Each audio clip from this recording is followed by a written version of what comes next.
guys. I wanted to show you my daughter's fish today. This is her fish and his name is Bob. And I want to show you something kind of cool about her fish tank. So watch this. Do you see how the fish tank changes colors? I thought you guys would get a kick out of that. What if I told you that her fish talked to me today? You would probably think that I am not telling you the truth if I told you that. Well, what about a donkey? Have you ever seen a donkey? I made a pretend donkey. Have you ever heard a donkey talk? Look how my donkey talks. Have you really heard a donkey speak before? No, donkeys don't talk. But in today's Bible story, God made a donkey speak. So let's listen and see what he said. God's people were finally at the edge of the promised land. They camped near the river in the plains of a land called Moab.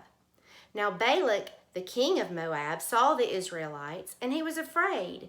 If the Israelites moved into Moab, they would take over. So King Balak sent messengers to a man named Balaam. The messengers said, "Come and curse the Israelites, so that I might be able to win against them." As Balaam traveled, the angel of the Lord came to stop him. Balaam could not see the angel, but his donkey could. 3 times the angel stood in the way, and 3 times the donkey stopped. First, the donkey went off the road.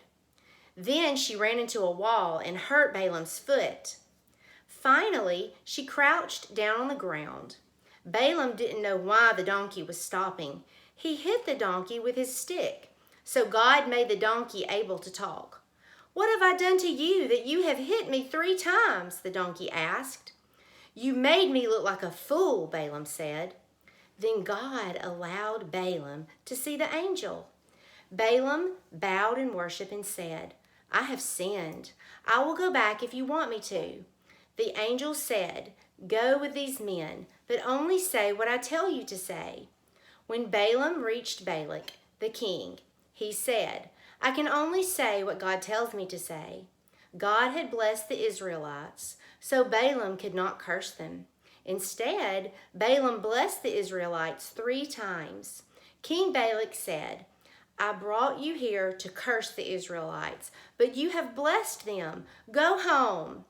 Before he left, Balaam gave the king a special message. He said that one day a mighty king would be born to the people of Israel. The message was a special promise. "I see him, but not now. A star will come from Jacob, and a scepter will come out of Israel." Then Balaam went home. Balaam could not curse God's people. God had blessed the Israelites, so Balaam blessed them too. Long after Balaam announced the coming king, Jesus was born. God sent Jesus to bless the world. Jesus rescues people from sin.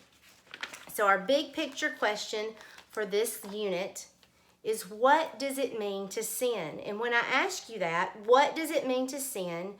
You are supposed to say, to sin is to go against God and his commands. While I've got you with me today, let's work on our memory verse. For kindergarten, this is your memory verse. The Lord will be with you. He will not leave you or abandon you. Deuteronomy 31:8. And this is the verse for the 1st through 3rd grade. The Lord is the one who will go before you. He will be with you. He will not leave you or abandon you. Do not be afraid or discouraged. Deuteronomy 31:8. Let's go through our Bible timeline now. God created the world. God created people. Sin entered the world. Cain and Abel. Noah and the ark. The Tower of Babel. God's covenant with Abraham. God tested Abraham. The promise reaffirmed. The stolen blessing.